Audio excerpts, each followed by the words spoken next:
As a leader and entrepreneur, technical skills can only take you so far. Learn the 5 essential steps to amplify your impact and propel your business forward with our special guest, Jevon Wooden. This episode of the Lead Machine Growth Show is brought to you by Lead Machine, the step-by-step, tech-easy system for getting leads online. Are you struggling to get leads from your lead magnet? Are you tired of seeing low conversion rates and losing potential customers? It's time to revive your lead magnet and start attracting more leads. Download our free report, 10 Deadly Lead Magnet Mistakes That Are Costing You Leads, and learn how to create a high-converting lead magnet that engages your audience and drives conversions. Don't let common mistakes hold you back any longer. Revive your lead magnet today and download your free report at www.getleadmachine.com/deadly. Welcome to the Lead Machine Growth Show, where you will discover how to tackle your tech, master your message, and design your dream. Paul Guyan, the mastermind behind the Lead Machine, introduces you to trailblazers who inspire you to implement life-changing solutions and systems you can model to nurture your leads and get your offers seen by your ideal clients who will invest in themselves and you. Be sure you visit our website at www.leadmachinegrowthshow.com. While you're there, subscribe to us via your favorite network. Now, tune in and get ready to transform your vision into reality. Welcome to the Lead Machine Growth Show. I'm Paul Guyan, your host, Lead Machine coach, and the founder of the Lead Machine Mastermind. I'm dedicating to helping you tackle your tech, master your message, and design your dream. Whether you're just starting out or taking your business to the next level, let's get this conversation started and turn your dreams into reality.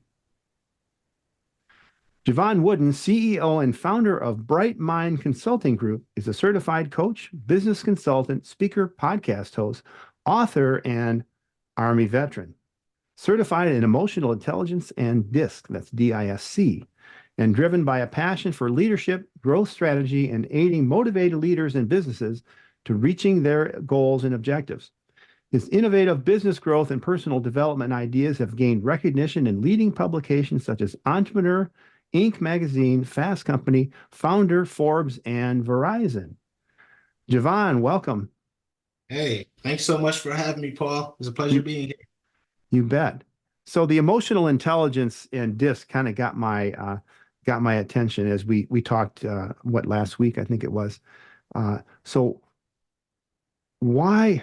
Well, at some point you came to a point in your leadership and you said, there was a pivotal moment and you said, I need to implement something more. There's something missing here, right? So can you tell us about that?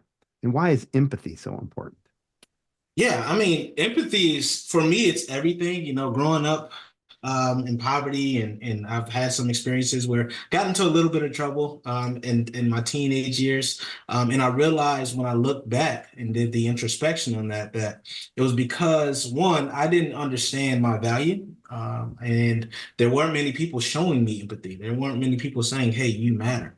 Today, you know, everything I do deals with that, pertains to that. The information I give is all underlying with empathy. And that is because I understand that people want to feel valued. They want to feel heard. They want to feel respected. And as a leader, if you can have them feel that and understand that it's genuine, they're willing to go to battle with you in just about anything. Yeah. And so tell us about how that plays a critical role in developing as an entrepreneur and your team. Yes, I mean, it's everything. Like I said, in messaging. So, for instance, if I'm marketing a new product or service, right, empathy allows me to understand my target audience. It allows me to look at and say, okay, how will this make them feel? What would they think if they read this one line, right? If I switch this word out for this word, right? What's the emotions that they're going to get? What am I looking to make them feel, right? Those are some of the things and some of the lens I like to look at everything I do. And with my team, same thing, right? They tell me, oh, I need the day off. I'm not going to automatically be like, oh man, I have this deadline I gave you. I'm going to say, okay. If I'm talking about empathy, I need to make sure I understand that the first thing that they need to take care of is them, right? Their family.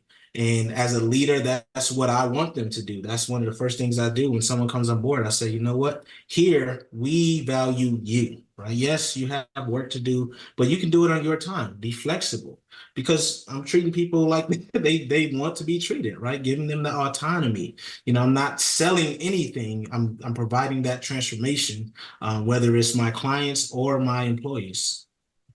Yeah, and I think that's important. I've worked with a number of companies that did have a little bit of that emotional empathy and intelligence kind of built into their culture, and there was flexibility, and you felt like it mattered. But there's a point in the growth of any organization where, like if they get past, 15, 20, 30, 50 employees and more, each of those milestones, there's a need to retool. There's also the need to, and sometimes is to get additional people that are in management.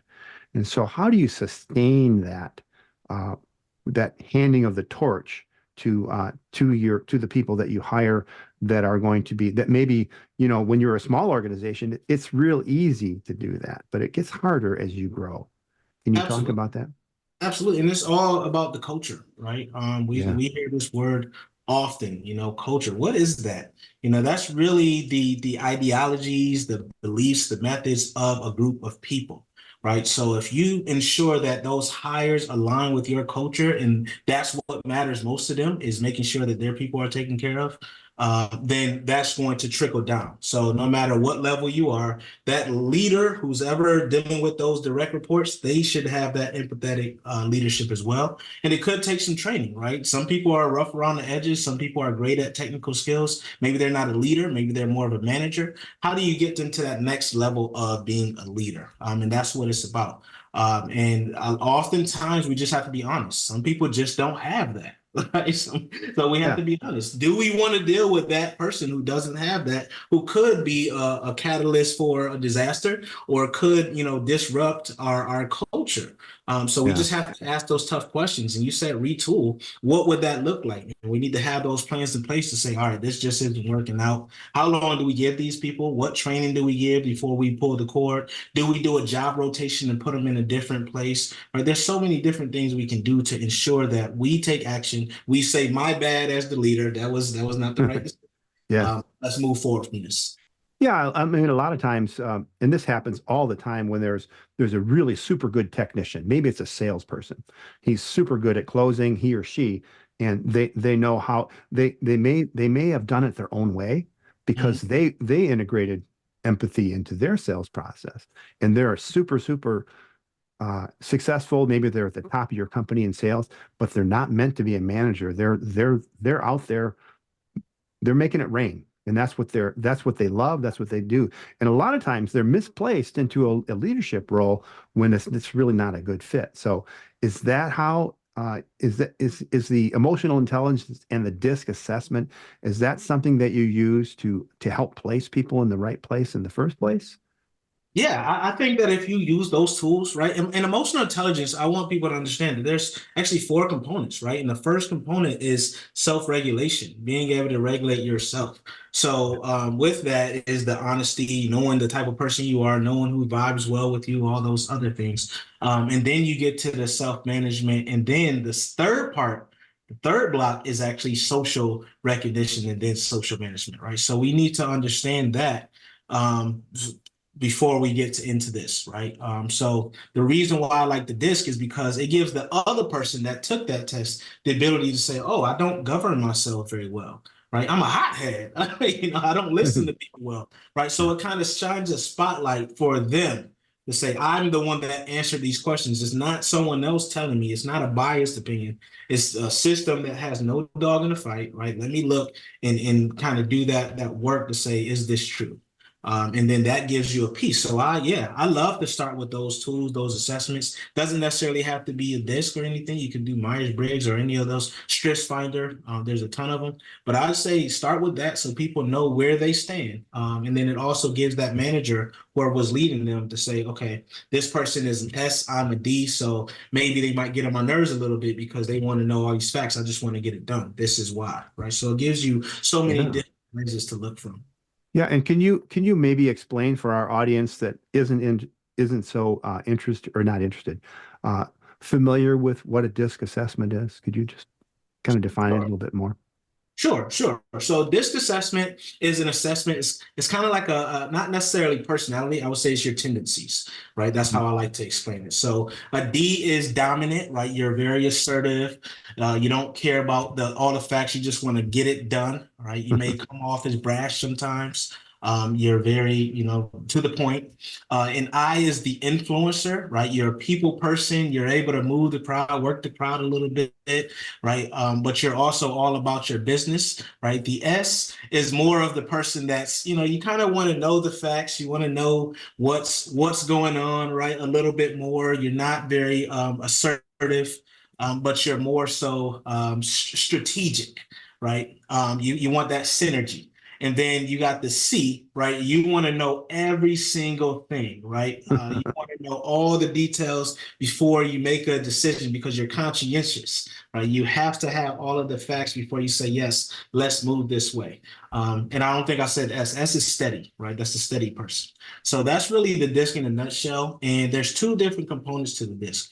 There's your natural state, right? When you're not really dealing with anyone who can affect you. And then there's your altered state or your adjusted state, right? So I like to look at the adjusted to see how people kind of change because there's what we call an energy line there. And if it takes you a lot of energy to kind of change who you are, then you're gonna show up a little differently. So there's a lot to it, but that's it simplified.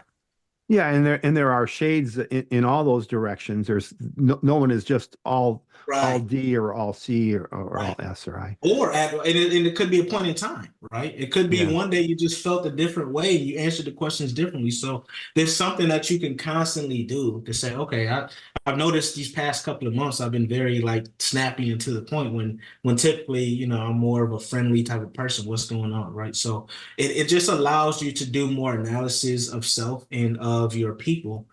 So you can say, okay, how do we move forward from here?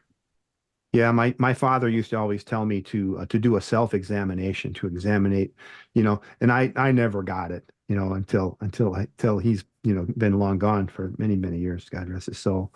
But yeah, he used to tell me to examine my conscience and see who I really was, what I was really being called to do.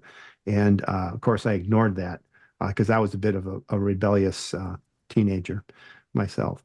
But I do notice, and I'm glad you brought up the energy. And I think when we're under stress, we tend to go back to our core natural state. I mean, we're always trying to, or I hope we're always trying to evolve and become the best version of ourselves, as they say, to develop, to be a better person.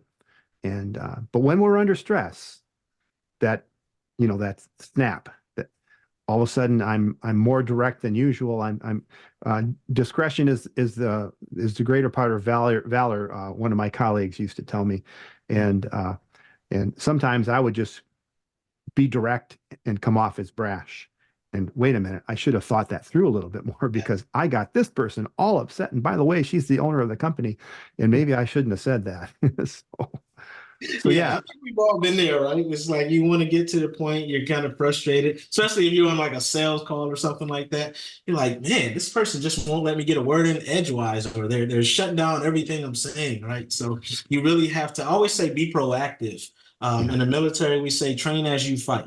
So if you kind of walk through these things, like do tabletop exercises, say you're going to deal with this person, it could be a little bit difficult for you, right? See if you can find someone that'll walk through it, right? So you can kind of prepare for that and get those reps, as we say. So when it comes game time, you're like, okay, I know I need to take a breath before I respond, place an interrupt before I do anything that can jeopardize this deal, right? So those are some of the things, some of the tools. Be proactive.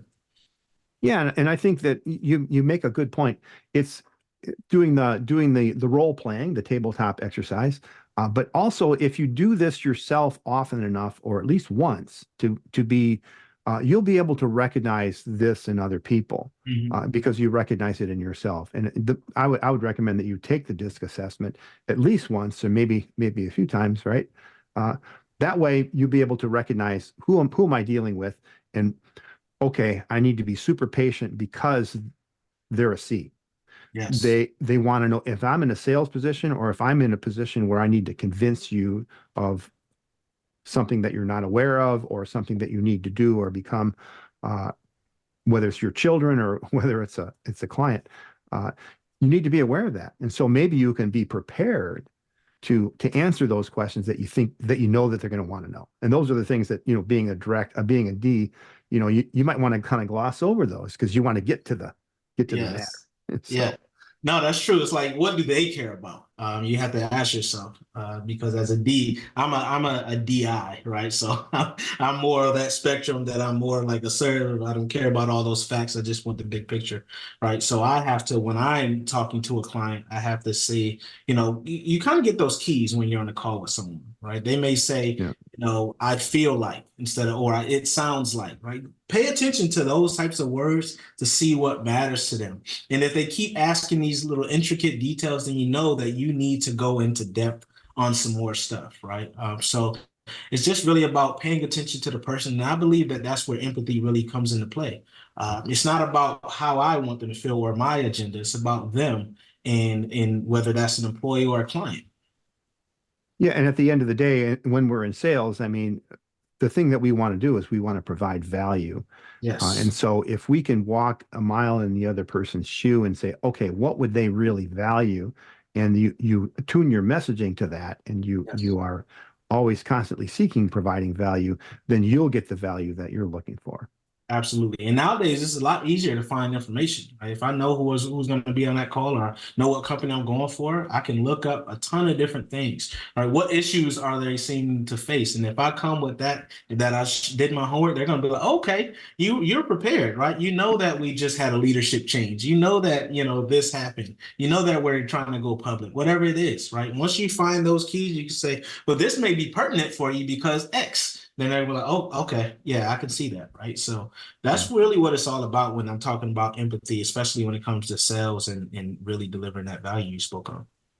Yeah, and so what kind of tools do you use just for our audience to LinkedIn is one of them, but what are some of the research tools that you do to help you with that? Yeah, I mean, I set Google Alerts. I love Google Alerts. Yeah. That's one of my, or you can do TalkWalker Alerts, whichever one you want to use. If you are more of like a bigger company, you can use like Muck Rack and just set alerts for companies and people.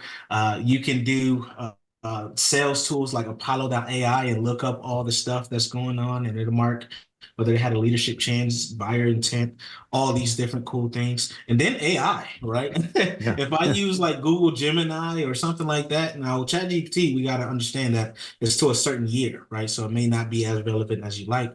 But Google Gemini, right, which is Google's AI, if you Google a person, it can tell you a bunch. If you say, okay, what would Jane Doe care about as I go on a sales call and I'm trying to sell them widgets? It may tell you like, oh, they recently just had a leadership change at their COO. They may did this, right? So you can do all of that stuff in a matter of minutes and then kind Yeah. of and then also, if you're looking at a company, if they're public, you can look at their K1s, right, and see what their stocks is going on. What issues did they mention in that thing? What are they looking to resolve in the next quarter or so? Go on their calls, right? They have these big calls with all the investors on it, right? So there's so many different ways we can go and find that information. Nice. Yeah, Gemini is I do use that quite a bit when I'm doing kind of real-time research. It's a really good tool for Yeah, that to find out, and especially if you're, I mean, it's like a search. It is a search engine, really. It's it is. search engine on with some intelligence, uh, but it lacks emotional intelligence. It AI does. lacks the emotional intelligence. So, can we talk a little bit about emotional intelligence too? Because when we talked about emotional intelligence on our pre-interview, I was thinking about the personal development side of, and so uh, how do I manage myself better? How do I Yes. recognize my patterns and if I'm anxious, or if I'm getting dental surgery, I might want to use some sort of techniques. But can you expand on emotional intelligence a little bit? Because there's a definition that we're talking about, and there's probably more than one. Yeah, oh yeah, there's a ton of Yeah, definitions for emotional intelligence, but really it is what it sounds like, right? Understanding people's emotions, and that yeah, person could be you or someone else. And it's really not just about that, it's about how you deal with that, right? Are you letting someone get you to a point, right? Do you lose your cool? All those types of things. It's about allowing yourself to identify so you can create kind of like an action plan for success. So, for instance, if I know I'm more of a hot-headed person, I'm more of that person that wants to, be very assertive. I want to be the lead. I want everyone to follow my way or the highway.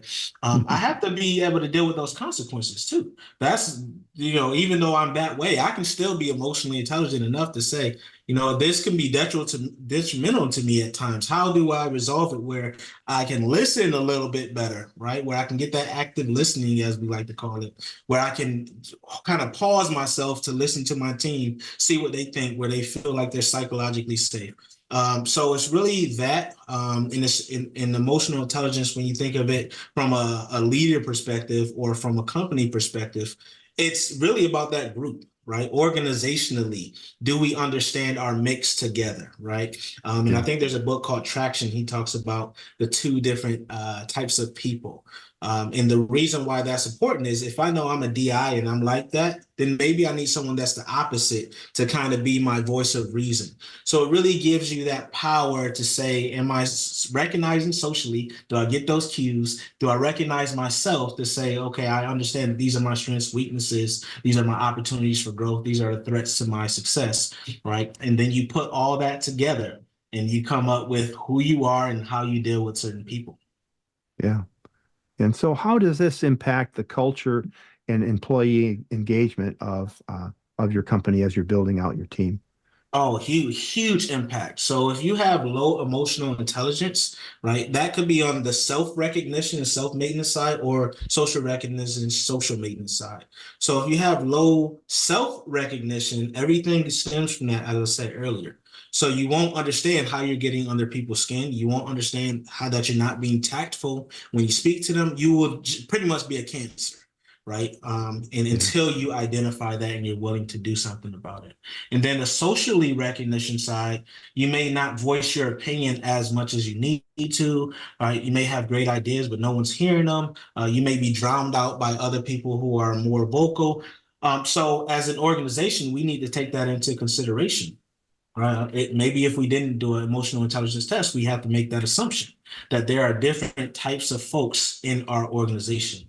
As a leader, you can kind of get to know that as you learn your people. You'll know if they have a tendency to, want to speak privately or more of in a group setting, how they say things. So it's just really about making sure that mix and that mesh, as we spoke about earlier, is going to be the right one for you to sustain that success. Because if it's not, it may not get you now, but emotional intelligence, and if you're low on that, it's going to bite you. And then, especially we talked about marketing and lead growth.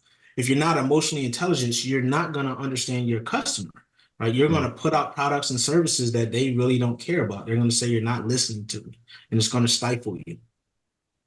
Yeah, and I think that, I mean, that problem is rampant as you look at people's offers and you go, nobody's going to want that. Yeah, You know, you're right. you see that happening, but people are sometimes blind to that because they're so baked into and focused upon the thing that they created.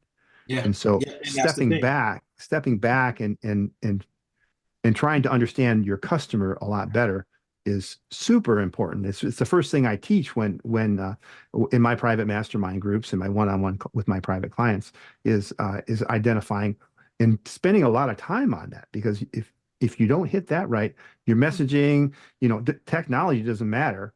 Your messaging, and that'll never work. So Absolutely. I've run into that a lot, and Yeah. so How can leaders better develop this empathetic approach and put it into practice to implement it?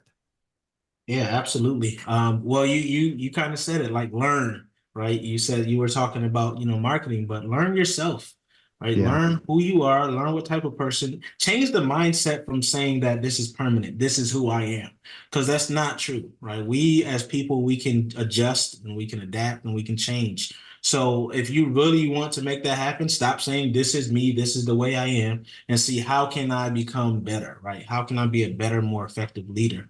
And then I recommend, like you said, take some of these assessments, see how you are, especially the EIQ. It's the emotional intelligence quotient. Uh-huh. That's one of the assessments for emotional intelligence. And that way you can kind of gauge what you need to work on to get to where you're wanting to go. You don't have to work on everything, right? This is not, Yeah. I'm a big proponent of looking at your strengths and then fixing some of the weaknesses to help amplify those strengths, right? So find maybe 2 or 3 things that you can work on and then take it again. See how you're doing well, see how those answers change. Get feedback from people because you can't do this in a vacuum. Get Yeah. feedback and make sure that you're taking that to heart. Don't take it personally. Don't internalize it. But make sure you're listening to the lessons that's being taught for you. And that could be from your, anonymous survey from your subordinates. It could be maybe a mentor or some of your peers, right? Just get a bunch of different feedback, and then create a plan. It's not you're not here to be perfect. You're here to make progress. So create a plan and then set some metrics for yourself to know how far you've come. One of the metrics could be like, hey, I noticed that I never do one-to-ones with any of my people because I really don't care. Right? If that's you, maybe you can say, all right, this is impacting our productivity. I realize that we're not selling as much as we need to. I need to speak to my team. And I notice Jack likes to speak one-on-one, but I always push him off, right? So that could be a metric. How, did I get to my team this quarter? Yeah. Did I change where they can now report to me? Are they feeling more comfortable? How did their feedback scores change? My net promoter score as a person type, so to speak. So there's a ton that we can do to make sure that we're on the right track to become more emotionally intelligent. But really, it's about doing. Yeah. What are some of the resources that you would use to help you with analyzing yourself and also I agree with you, a mentor or a coach. Everyone who wants to do better in business or in life, they need a spiritual director or a coach or a mentor or someone that they know, like, and trust, that's been there, that's done that, that's better than you. Maybe not Absolutely. better than you, but more experienced than you. Yeah, and I like to talk about 360-degree support system. Right? We all need it. Even though we feel like we're self-made and all that stuff, you need a support system. And that 360 degrees, it's really about you are the center, you're the zero, right? You have to communicate to people that you need support in some way, shape, or form. You have the first level of your support system are those immediate folks. It could be a close relative, your spouse, someone you feel comfortable sharing your deepest, darkest fears. It could be just Yeah. one. And you start small with that person. If you're not a person that shares a lot, start small. It doesn't have to be you're telling all of your skeletons in one sitting. You could just be like, hey, I want to start, sharing these things. I want to get some things off my chest. The second level is that coach, maybe a therapist, whoever you have, right, who has that professional lens, who's been there, done that, or who just doesn't have a dog in the fight, but they're trained to deal with what you have going on. And then that third level is what I call my virtual mentors, the people who may not know you, you may not really know them, but they inspire you or impact you in some way, shape, or form. And you can have that, as Napoleon Hill talked about, you can have that sit down with them from time to Well, time. yeah, he had a virtual mastermind group of the most brilliant minds and captains of industry in you could imagine. And I highly recommend getting into a mastermind, which is why I host a mastermind, is for that reason, is that there are things that you would never ever think of without that feedback from other people. And people say, if you're in a mastermind group and people say, I don't know if you've ever thought about this, but take notes and lean in and listen to them, because that might be your golden ticket to the thing that you're trying to overcome. A lot of times that's what happens. And I've seen it many, many times. where people don't Absolutely. realize their value.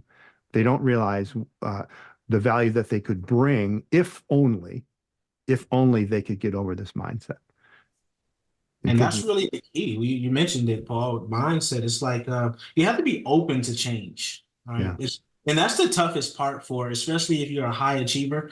The toughest part is changing something that, this has been working for me. I fear that, if I remove what I was doing or change what I was doing, that it's going to cause me to fail. We have to understand that success is insulated by failure, meaning you have to go through some of those failures and fall on your face sometimes to learn the lessons that you need to learn to achieve what you're looking to achieve and to sustain that. The toughest part is not getting it once, but it's keeping that success going. So we just have to maintain that openness in our mindset. We have to be willing to try new things. You can take all the assessments and stuff you want, but if you're not actually implementing what you're yeah, learning from it, it does not matter, right? yeah, So that's why I say only focus on maybe two to three things that you learn from an assessment, and set 2, 3 goals, big goals, because you don't want to get overwhelmed where you just like, hey, this is just too much, right? And yeah, then have those people who are going to push you to be that 1% better each day, right? Challenge yourself. Do things that are unfamiliar to you so you can become the person you want to be. And you'll be surprised what type of changes you've made and the impact you've made on others and yourself by the time you get a couple months into this. yeah. Wow. Amazing. I wanted to thank you for your service in protecting my liberty, and I appreciate that. How did you come to? I know that you said you grew up in less than ideal conditions. Uh, how did you get into the service, and why, and how did you serve? Yeah, I mean, Paul, I love that question. And I went to the Army for those who wanted to know, but I went in and in 2007. In 2003, I was actually facing 7 years in prison Mm. for assault and robbery. And I got a second chance. The big guy decided that, that was not the path that I needed. And I had to figure something else out. I tried to go to college, couldn't afford it. I was working 2 jobs, so I didn't get in trouble again. And then I said, this can't be life. There has to be more. Everyone around me is in this despair, but I look on TV and things don't look like this, right? So what could I do? And it just so happened that at one of my jobs, there was a recruiter who moonlighted, right, at that job on the weekends. And he Ah, was, you should come down to the station. Said, you know what? I should come down to the station. And that was on a Saturday. That Monday, I was in that recruiting station signing up. And yeah, the only thing I needed to do was take what we call the ASVAB. It's your aptitude test. He said, I did well. You can get any job you want. And I was like, military intelligence and IT was my two choices. Chose IT because I thought it was better in the civilian side. I could do more, and the rest is history. yeah, And what I realized when I got to basic training, while they were smoking the heck out of us and making us hold bags and people passing out and all this stuff, is I was smiling. And I say that people are like, you were smiling. I'm like, yes, because I'm like, this physical pain feels good. And I actually feel alive for the first time. And since then, that changed my life to go ahead and make that decision to join the military. wow, yeah. And I had a similar experience. It was my father. I'd lost it. I was making about 30K, 35K in 78 or 9, working in a factory job out of high school. Was doing well, had a supervisor role, and it was an aluminum factory, and I got into trouble, just like Mm. you did. Not for armed robbery, but it wasn't smart on my part. Yes. And so I laid back on I lost my job, and for a while there I was just didn't know what the hell to do. So I went and played music because I'm a drummer. I play in a band. Been doing that for years. But anyway, my dad said, Paul, get into management or into computers or both. And so I went and got a certificate in computers because I picked the IT side because I was interested in that. He had one of the first IBM PCs in 1982. Uh, I think it cost $8,000, and it had 60K floppy disk, dual floppy disk drive, and you know. But anyways, so I got into IT. I've been in IT for 40 plus years now, and management.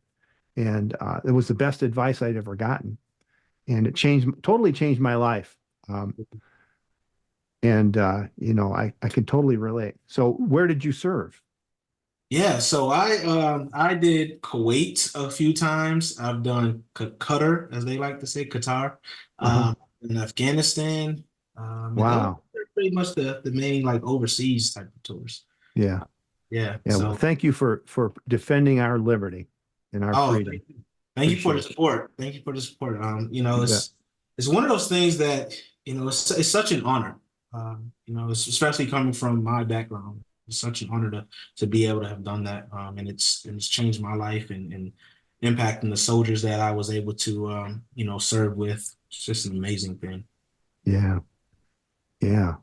Well, what else would you like our listeners to know about leadership and the empathetic role that you'd like them to understand? And then also, what are three things that our listeners can do to put these things into action? Awesome.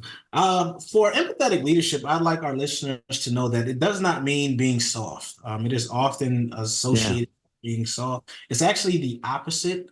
Empathetic leaders are understanding, and they're able to see things from the standpoint of the person that they're dealing with, which also gives you additional insights to say, okay, why would you have done this? Why did this happen? So you ask these powerful questions that gives you new information that you would not otherwise had, and it allows you to make different decisions Yeah. based on that information that you wouldn't have done. Uh, Yeah. Three things that I would like. What was the next question? I'm sorry, Paul. Three things that our listeners can do to put these ideas into action, which Perfect. we've covered a lot of that already, but I just Yes. want to summarize for everybody. No worries. But the first thing they can do is go to BrightMind Consulting Group Yeah. .com, and there's a resources tab there that has a lot of great things that they can go ahead and download for free. There's the 5 Why framework that we have there. It allows you to get clarity, confidence, so you can boost your leadership and cash flow. And then you also have what I like to call the spring clean your life. Perfect time for that. And it's allowing you to set your goals clearly, remove things that are not good for your life or your goal, and get really clear. It's really about making a contract for yourself. The second thing I would like them to do is listen to your show. Go ahead and get some more of that game. Replay this so you can pick up some of those exercises and actually implement it. The third thing is I want them to identify their 360-degree support system. Yeah. Who are those people that we mentioned? First layer, who's the person that you can tell, some of your deepest fears? Second layer, who are the coaches, the mentors, the therapists, the spiritual advisors that you can kind of talk to, who are trained to deal with whatever obstacles you're facing? And then the third layer, who is your mastermind group? Who's your virtual mentors? Yeah. That's what I would say for them, Paul. Yeah. And cool. You know what? I want to, if you got a few more minutes, I want you to unpack is it the 5 Why Sure. framework? Yes. Yeah. Can you unpack that for us? Yes. So the 5 Whys is a framework that I use with my clients. So the first why is your yardstick, right? It's the goals. Why is that goal important for you? Mm. Because the why is very important. That's where I got the name from. The second why is your yield. How are you going to achieve those goals? What resources do you need? Do you have everything you need? And resources also include skills and personnel, right? So that gives you the insight to say, okay, we might need to do this a little later, or we need more. The third why is yar. It is a boating term, right? When you think about a sail on a boat, you want to catch that wind so you can move faster, further.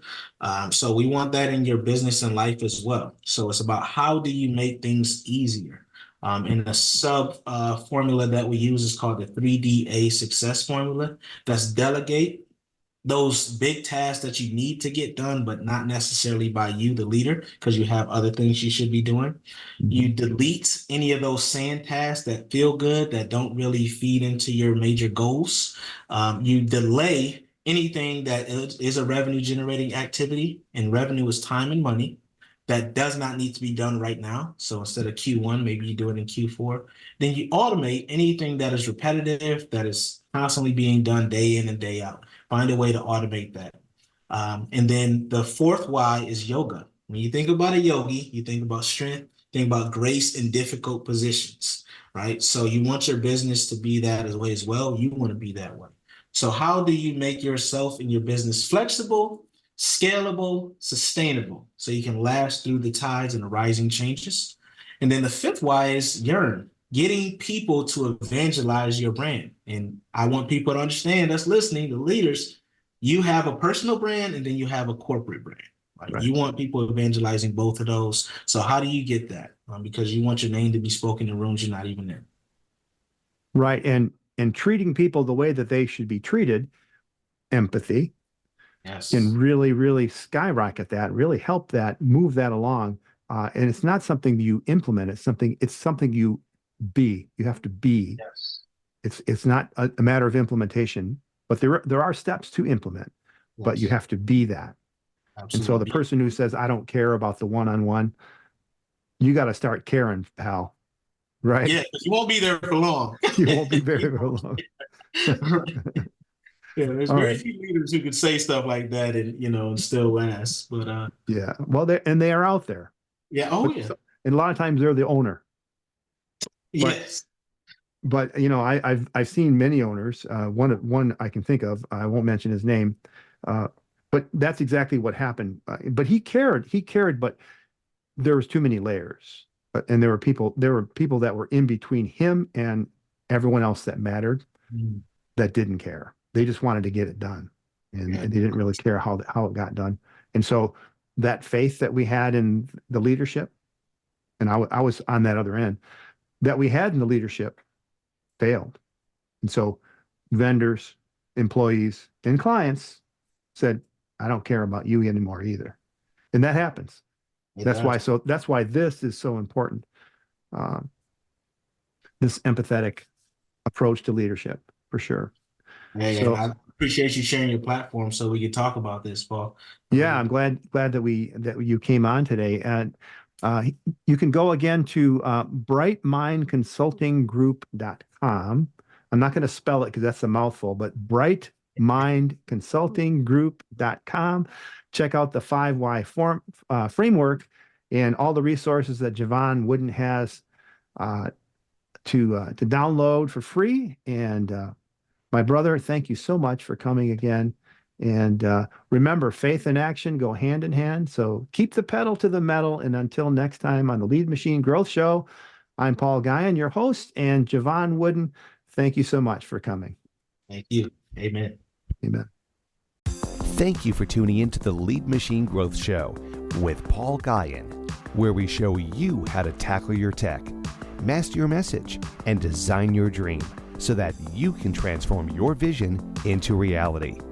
Remember to visit our website at www.leadmachinegrowthshow.com and enjoy even more great episodes like this one. Again, while you're here, subscribe to us via your favorite network. We look forward to seeing you next time on the Lead Machine Growth Show.